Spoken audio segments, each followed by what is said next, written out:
Good morning बच्चों। आपके आप लोगों को मैंने क्लास 12 में फर्स्ट चैप्टर आपका हो गया था।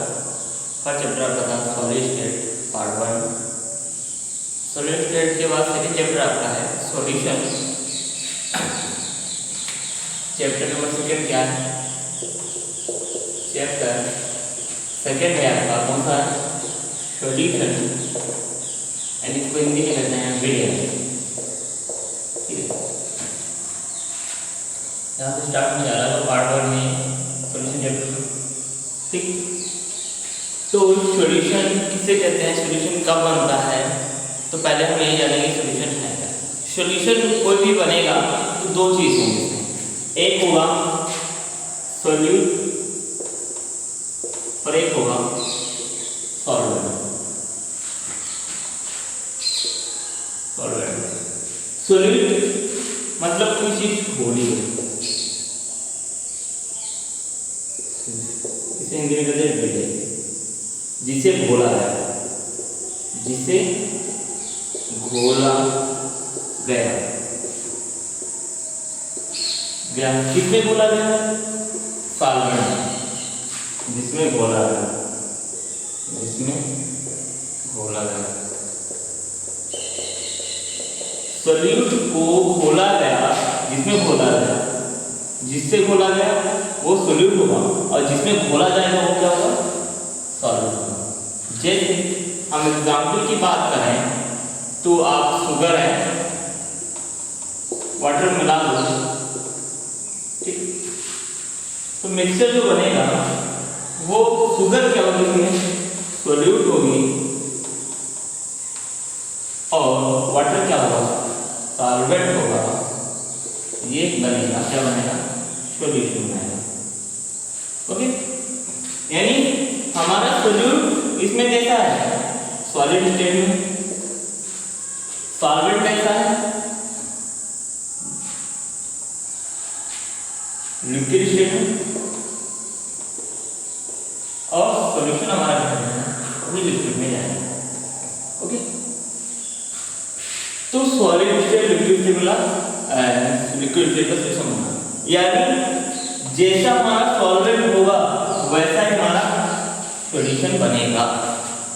हमेशा याद रखना, जैसा हमारा सॉल्वेंट होगा, अगर सॉल्वेंट हमारा कैसा है? लिक्विड है, तो सॉल्यूशन हमारा कैसा बनेगा? लिक्विड बनेगा। अगर हमारा सॉल्वेंट सॉलिड है तो एज इट हमारा जो सॉल्यूशन बनेगा वो भी कैसा बनेगा? सॉलिड बनेगा। अगर हमारा सॉल्वेंट गैसियस स्टेट में है तो हमारा सॉल्यूशन जो बनेगा वो कैसा होगा? गैसियस स्टेट में बनेगा। ओके, ठीक।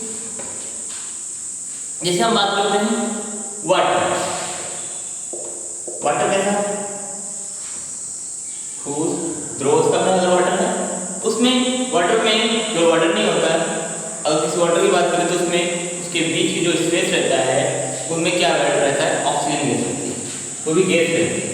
ठीक, अब वाटर कैसा है? अगर लिक्विड स्टेट में है, उसमें ऑक्सीजन गैस मिली है, यानी तो पदार्थ कैसा होगा?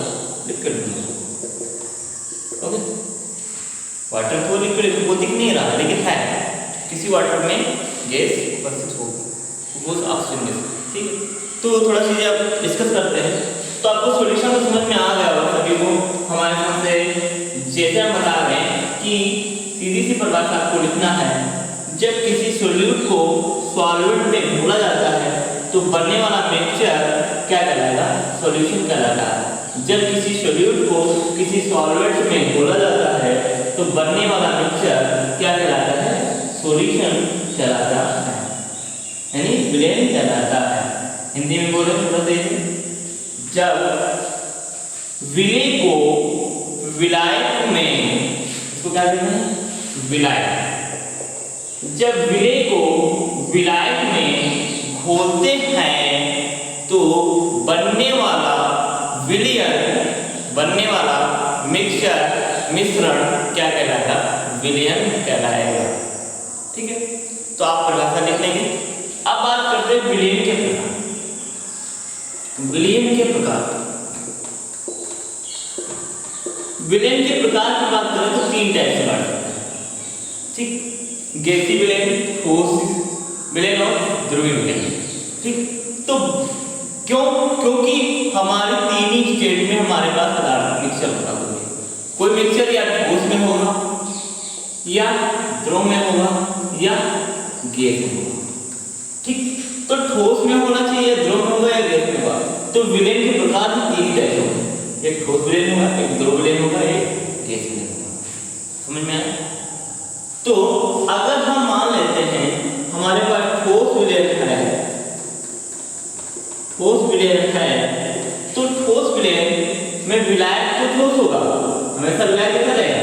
अगर हमको विलेन ठोस बनाना है तो विलायक कैसा रहेगा? ठोस रहेगा, क्योंकि हम पहले बता चुके हैं अगर कोई सॉल्यूट और सॉल्वेंट आपस में मिलते हैं तो बनने वाला जो मिक्सचर होता है वो किस पे निर्भर करता है? सॉल्वेंट पे निर्भर करता है।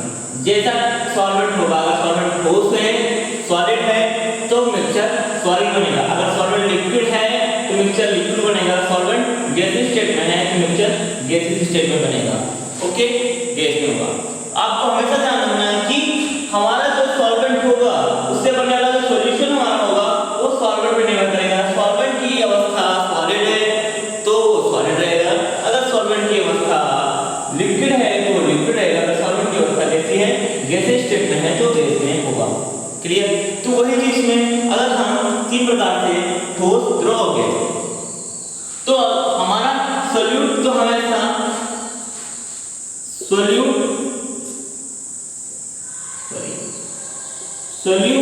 हमेशा कैसा रहेगा? सॉलिड हो जाएगा। अब इससे 3 चीज मिल सकती हैं। सॉल्वेंट कैसा? आप उल्टा लिखिए, यानी ये सॉल्वेंट इसमें बोला जाएगा, ठीक। और सॉल्यूट की बात करें तो 3 स्टेट में हो सकता है।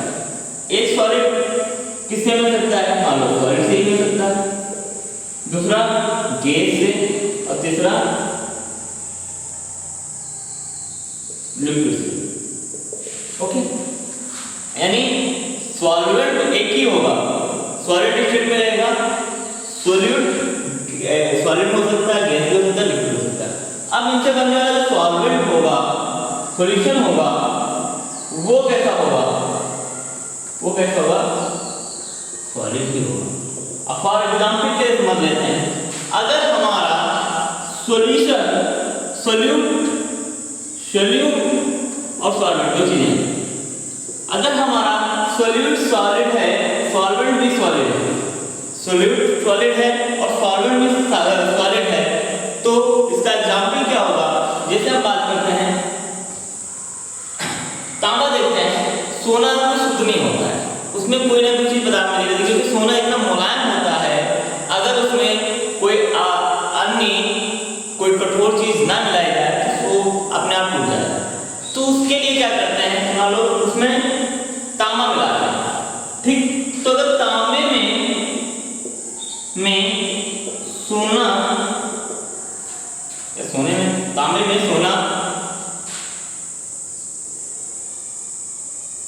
तांबे में सोना मिला दे तो उससे जो विलेन बनेगा, ठीक, ठोसी होगा। ये भी ठोस अवस्था में होता है, सोना भी ठोस होता है। यह तांबे में सोना का विलेन, ठीक। तो तांबे में सोना के जो विलेन होगा, जो विलेन बनेगा, वो कैसा होगा? सॉल्यूशन, क्योंकि तांबा भी हमारा सॉलिड स्टेट में है और सोना भी हमारा सॉलिड स्टेट में है। दूसरा बात करें, अगर सॉल्यूट हमारा जाता है लिक्विड स्टेट में और सॉलिड हमारा सॉलिड स्टेट में है, तो सॉलिड लिक्विड स्टेट में आ जाता है, तो इसके लिए आपने देखा होगा पारा लिक्विड होता है और इसमें सोडियम मिला देता है, तो इसका जो सॉल्यूशन बनेगा वो कैसा होगा? सॉलिड होगा। जैसे सीसा, ठीक, ओके। और ये अगर गैस स्टेट में है, ये तो सॉलिड स्टेट में रहेगा, तो ये गैस स्टेट में, सॉलिड स्टेट में है, तो गैस स्टेट में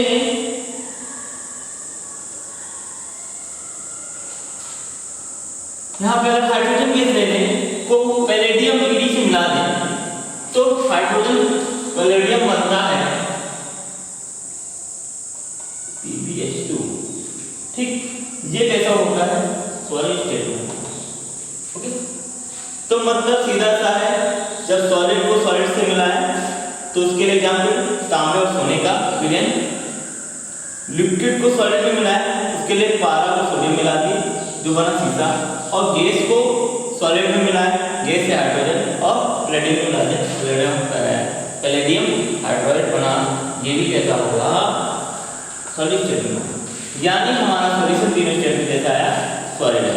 अब बात करते हैं द्रव्यमान, वो क्लियर है। अब बात करते हैं द्रव्यमान।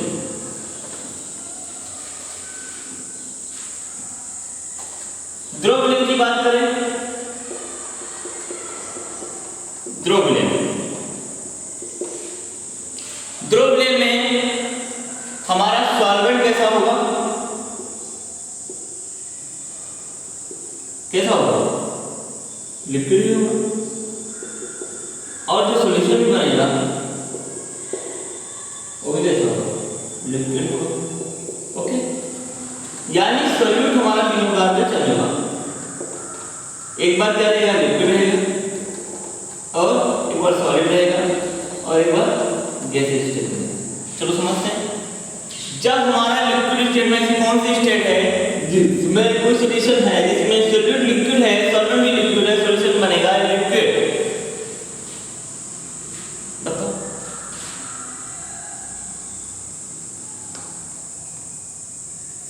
आप लोग मदिरा नाम सुनेंगे, जिसे दारू बोलते हैं या शराब। शराब में बात करें तो हमारा वाटर में हम लोग क्या एल्कोहल या एथेनॉल मिलाकर पीते हैं। एथेनॉल C2H5OH फॉर्मूला ये होता है। वाटर में एथेनॉल मिला के जो बनता है हम वही पीते हैं, वो कैसा भी होता है लिक्विड भी होता है ना। तो इसका एग्जाम्पल समझें, एल्कोहल और वाटर, वाटर ये भी लिक्विड स्टेट है, एल्कोहल वो लिक्विड स्टेट में पड़ा बना वही लिक्विड स्टेट में। दूसरा है सॉलिड। सॉलिड की बात करें, आपने घर में सब लोग ग्लूकोज पीते हैं, ग्लूकोज ठोस अवस्था में होता है, उसको क्या कर देते हैं सॉलिड है, किसी लिक्विड में घोल देते हैं, लिक्विड मतलब वाटर में घोल देते हैं, और जो सॉल्यूशन बनता है ग्लूकोज वाटर का वो कैसा होता है लिक्विड स्टेट में होता है। ठीक, तो मतलब इसका एग्जाम्पल ग्लूकोज का वाटर में मिलना या वाटर ग्लूकोज का एक साथ मिलना, वो क्या हुआ सॉलिड और लिक्विड का एग्जाम्पल को द्रव्यमान। ठीक, गैस और जो सॉलिड गैस स्टेट में और इधर लिक्विड स्टेट में। गैस स्टेट में बात करें, हाँ इसके लिए ऑक्सीजन जो है, ऑक्सीजन कैसे होती है गैस स्टेट में, किसमें मिली रहती है वाटर में मिली रहती है, पानी में मिली रहती है।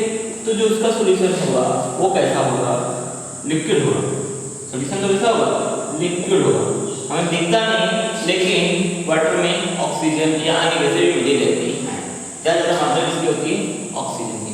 ठीक, तो ये तीनों गैस किसके हो गए। नेक्स्ट बात करते हैं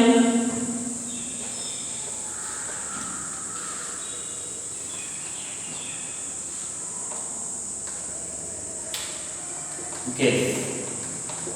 गैस विलयन की बात करें, गैसीय विलयन की बात करें, इसमें भी तीन अवस्था होंगी गैस की। एक गैस के साथ तीन अवस्थाएं होंगी, एक ठोस होगा, सॉलिड कैसा होगा, सॉल्वेंट कैसा होगा, गैस होगा। सॉलिड तो मतलब ठोस भी हो सकता है, द्रव भी हो सकता है, और गैस भी होगा, तीनों होगा। तो ठोस द्रव गैस, तो गैस का जब ठोस के साथ मिलेगा तब क्या बनेगा, आप घर में देखते हैं कपूर जलाते हैं, कपूर कैसा होता है, कपूर कैसा होता है ठोस होता है। जब इसको जलाते हैं तो वो नाइट्रोजन गैस के साथ जल जाता है। नाइट्रोजन गैस गैसेज स्टेट में होती है, तो जल के गैस के रूप में जल जाता है, तो जल जाता है ना पूरा। तो ये मतलब कपूर का नाइट्रोजन के साथ मिलना या विलयन जो बनेगा, गैस का विलयन बनेगा, वो क्या होगा? गैसी विलयन होगा। ओके, कपूर को आप जलाते हैं तो कपूर जलने पे नाइट्रोजन गैस के साथ मिल जाता है, तो कपूर का नाइट्रोजन गैस का जो विलयन बनता है वही क्या कहलाता है? गैसी विलयन। अब गैस और द्रव की बात करें, गैस और द्रव में प्रयोगशाला में हम बात करते हैं क्लोरोफॉर्म CCl4। क्लोरोफॉर्म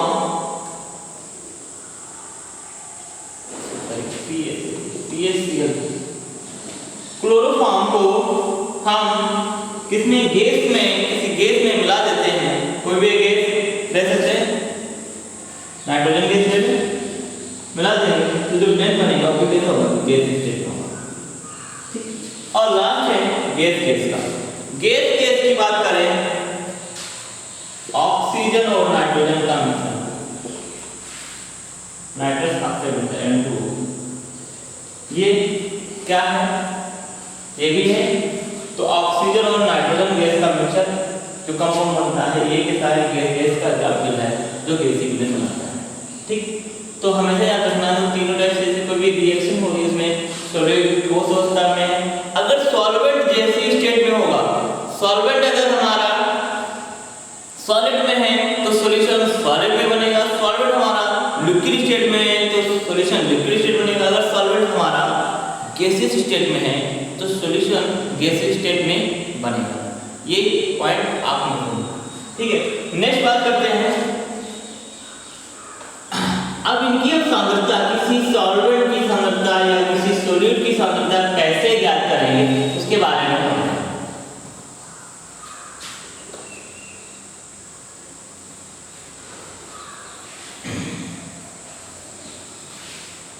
सॉल्वेंट और सॉल्यूट की सांद्रता के लिए बात करते हैं, तो सांद्रता व्यक्त करने के लिए किसी भी सॉल्वेंट का सॉल्यूशन का द्रव्यमान पता होना चाहिए। आयतन कैसे निकालेंगे, तो वही उसी के लिए कुछ फॉर्मूले आपको बताएंगे। जैसे पहला है द्रव्यमान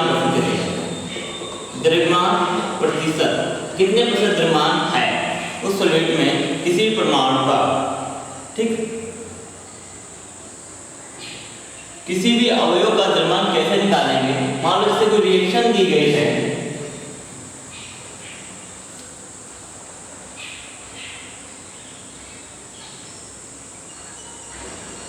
NaOH प्लस HCl बनता है NaCl प्लस H2O, या नेक्स्ट ले लेते हैं CH3COOH प्लस NaCl, तो बनता है CH3COONA प्लस HCl। तो ऐसे जो कंपाउंड हैं, तो बात करें रिएक्शन है तो CH3COOH NaCl, ये कैसा होता है? सॉलिड स्टेट में होता है, ये लिक्विड स्टेट में होता है। बनेगा कंपाउंड ये कैसा बनेगा? लिक्विड स्टेट में बनेगा, और ये HCl भी लिक्विड स्टेट में। ठीक, ये इसमें होगा। तो ये हमारा सॉल्यूट है, ये हमारा सॉल्वेंट। ओके, तो हमारा सॉल्यूशन ये लिक्विड में जाएगा। ठीक है, तो बात करते हैं कि इसमें हम जैसे किसी कंपाउंड का द्रव्यमान कितना है, किसी एक पर्टिकुलर एटम का, या इसका द्रव्यमान कितना है, तो वो द्रव्यमान कैसे निकालेंगे उसके बारे में हम थोड़ा बताएंगे। तो द्रव्यमान प्रतिशत का फार्मूला होता है जिसका निकाल हो उस अवयव का द्रव्यमान, जिसका निकालना है अवयव का द्रव्यमान बराबर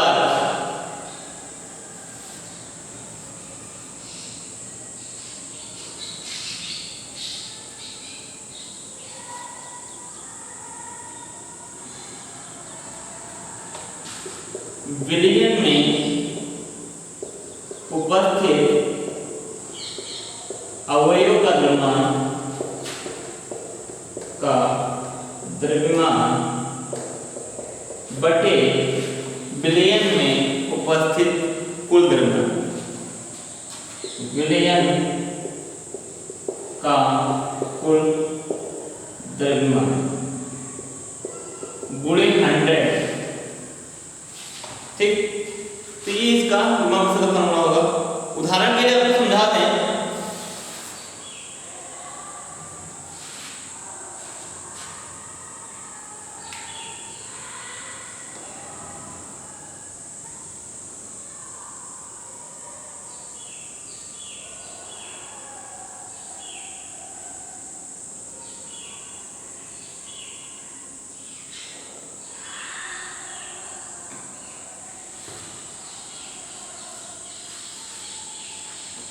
अब किसी चीज का द्रव्यमान निकालना है आपको,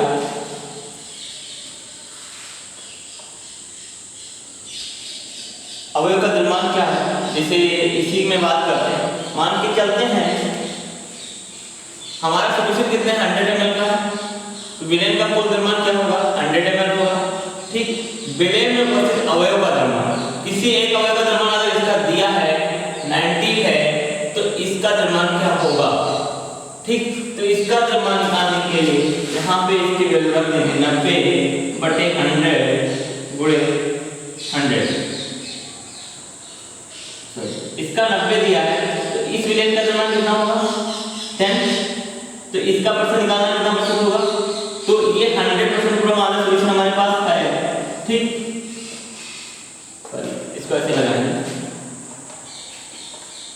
इसमें इसका पूरा द्रव्यमान निकाल सकते हैं। ठीक, इसका द्रव्यमान निकाल सकते हैं, पर्टिकुलर द्रव्यमान निकाल सकते हैं।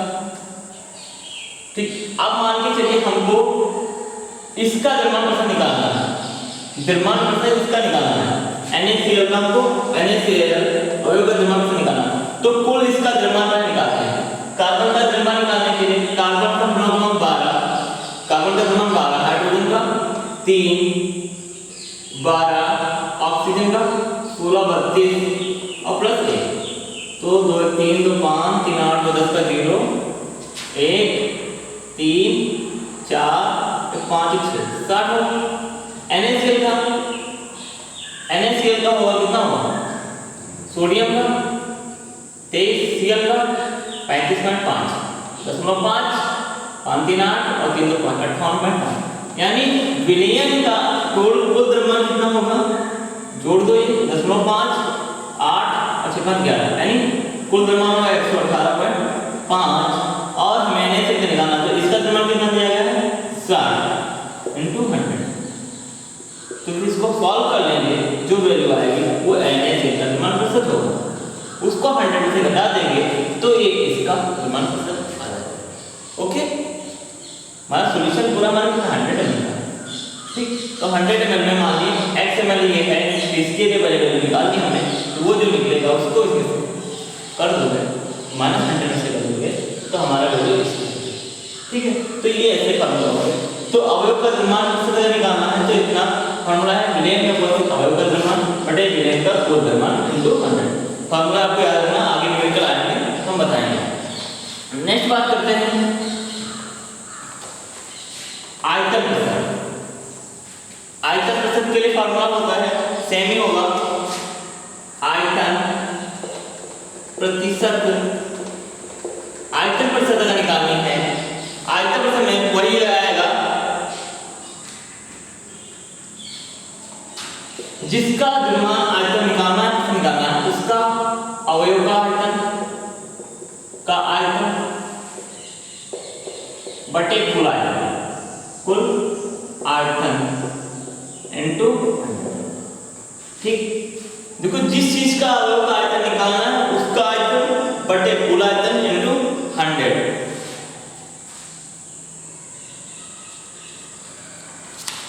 नेक्स्ट है फार्मूला, आप कैसे लगाएंगे,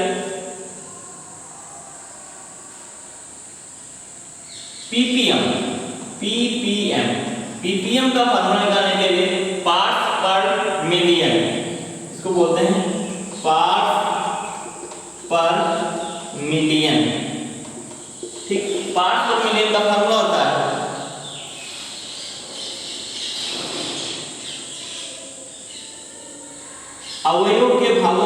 जितने भाग हैं अवयव के भागों की संख्या बटे अवयव में उपस्थित कुल भागों की संख्या। अवयव में उपस्थित कुल अवयवों की संख्या, अवयवों की संख्या बटे इंटू 10 की पावर 6। ये फॉर्मूला है। किसी अवयव का पार्ट ज्ञात करना है, पीपीएम ज्ञात करना है, तो ये फॉर्मूला करेंगे। नेक्स्ट है मोल अंश। मोल अंश का फॉर्मूला होता है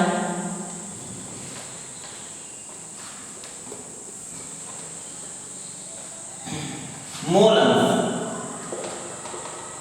मोल अंश की बात करें, पीपीएम मोल अंश की बात करें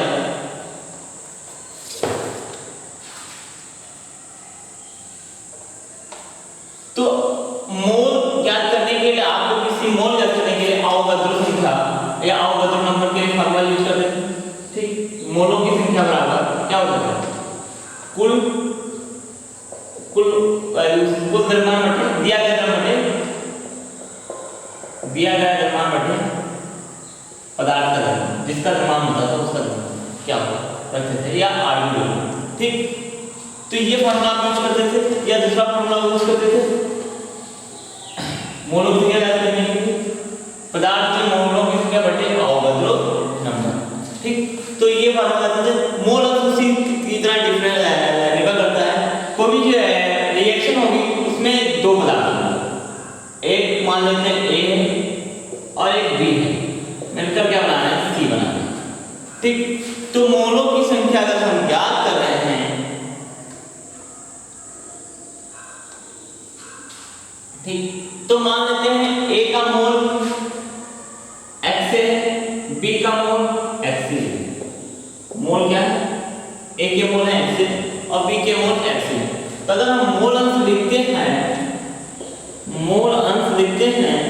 किसी का, मान लो x, एक का मोलों की संख्या, मोल अंश एक के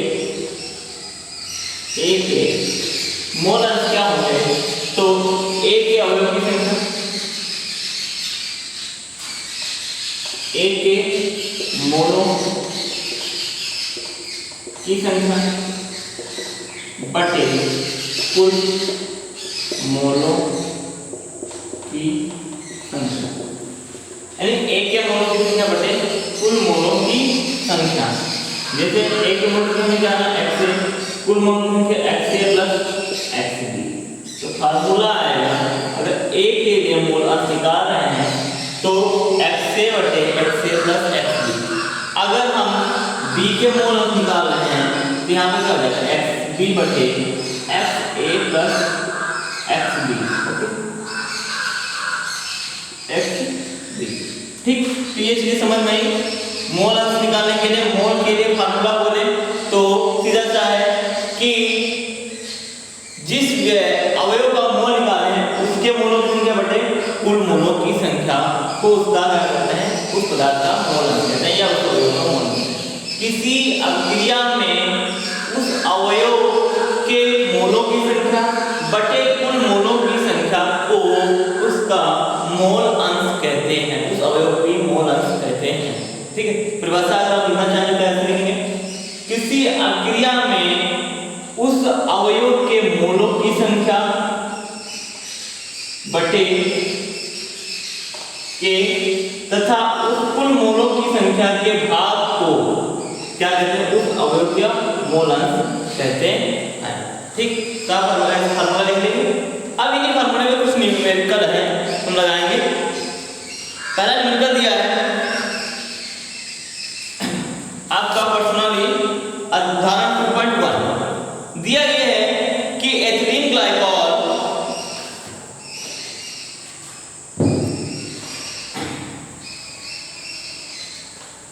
ज्यादा न्यूमेरिकल आपके मोल अंश में ही आते हैं, मोल अंश निकालना पूछ लेते हैं तो ज्यादा आपका आना चाहिए मोल अंश कैसे निकालते हैं। न्यूमेरिकल दिया है एथिलीन ग्लाइकॉल क्या है C2H6O2। एथिलीन ग्लाइकॉल के मोल अंश की गणना करो यदि विलयन में C2H6O2 का 20% द्रव्यमान उपस्थित हो। क्या है विलयन में? विलयन क्या है? विलयन C2H6O2 यानी ये एथिलीन ग्लाइकॉल का कितना परसेंट है? 20%। ठीक, द्रव्यमान उपस्थित ये तो यहां पे ऐसे लिखेंगे C2H6O2 विलयन का द्रव्यमान प्रतिशत कितना है? 20%। ओके, तो C2H6 के मोल अंश की गणना करना है।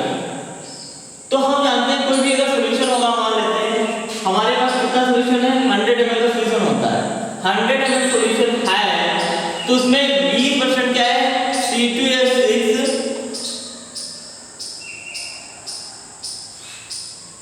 ठीक 20% क्या है? C2H6O2 है। तो जितना बचेगा वो उसमें और क्या होगा? अगर 20% टोटल सॉल्यूशन में जाता है हमारे पास कुल विलयन कितना होगा?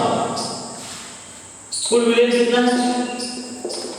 कुल विलयन हमारे पास होगा 100 ml होगा, जिसमें से 20% है तो हमारा जो जितना बचेगा वो क्या होगा? जल होगा। जल का द्रव्यमान कितना परसेंट होगा? द्रव्यमान से कितना हो जाएगा?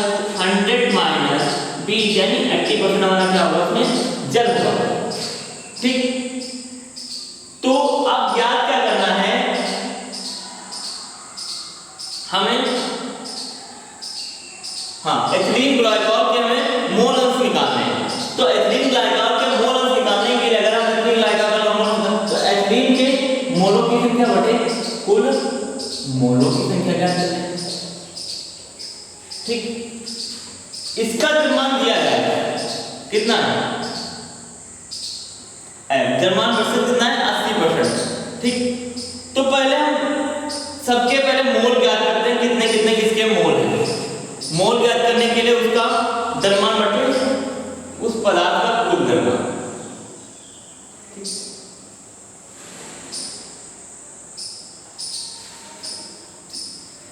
तो मोल ज्ञात करने के लिए ज्ञात क्या करना है आपको? C2H6O2 के मोल अंश। ठीक, अब हम जानते हैं अवोगाद्रो फार्मूला से किसी के मोलों की संख्या अगर निकालते हैं, मोलों की संख्या निकालते हैं तो उसके लिए क्या करते हैं? दिया गया द्रव्यमान बटे उसका आणविक द्रव्यमान ये रखते हैं। तो दिया गया द्रव्यमान हमारा कितना है? 20 है, लेकिन आणविक द्रव्यमान हमें नहीं पता। अगर हम किसका निकालें? C2H6O2 का मोलों की संख्या अगर हम ज्ञात करें तो C2H6O2 का आणविक द्रव्यमान निकाल के दिखा देते हैं आपको। कार्बन का एक कार्बन का होता है 12 द्रव्यमान और 2 है तो बहुत बुरा हो जाएगा। 2 से 6 हाइड्रोजन का 1 होता है। ऑक्सीजन का 16 होता है, 16 × 2 आप कितना होगा? 24 6 और 32 तो कितना हो गया? 62। 24 6 30 32 30 और 32 कितना हो गया? 62। यानी आणविक द्रव्यमान हमारा कितना है? इसका 62 है और दिया गया द्रव्यमान कितना है? 20। तो 20 बटे 62 रख देंगे, कितना आ जाएगा? इसको 2 से कट करें तो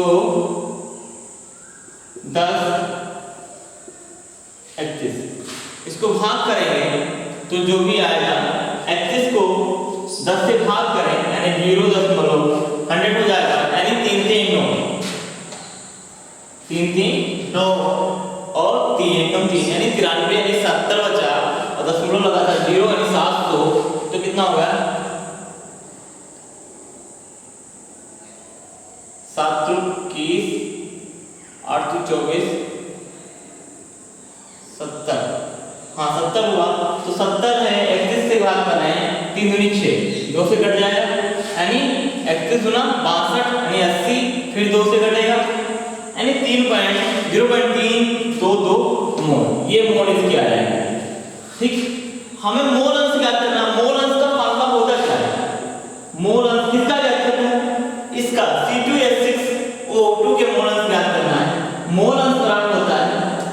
उस अवयव का अवयव के मोल संख्या कुल मोलों की संख्या। अब इसमें अवयव के मोलों की संख्या क्या है निकाल ली हमने। कुल अवयव के मोल संख्या उसमें भी वाटर है। वाटर कितना है 80% है। तो इसके मोलों की संख्या ज्ञात करने के लिए H2O के मोलों की संख्या बराबर क्या हो जाएगा वाटर का आर्गन निकालें तो H2O ऑक्सीजन का 2 हो जाएगा, ऑक्सीजन 16 यानी 18 होगा आर्गन 80% है तो 80/18 कितना 18 कितना 1872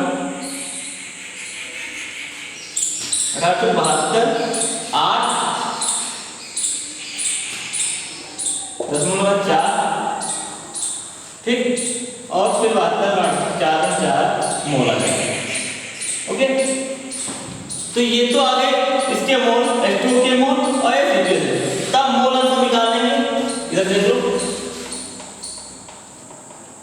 मोल अंश निकालेंगे। मोल अंश बराबर कैसे निकालेंगे किसका मोल निकालेंगे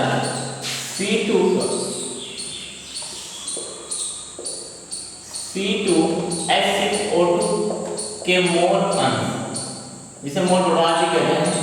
मोल अंश बराबर C2H6 के मोलों की संख्या कितनी है C2H की मोलों की संख्या कितनी है ये 0.322 बटे कुल मोलों की संख्या। कुल मोलों की संख्या 0.322 प्लस 4.44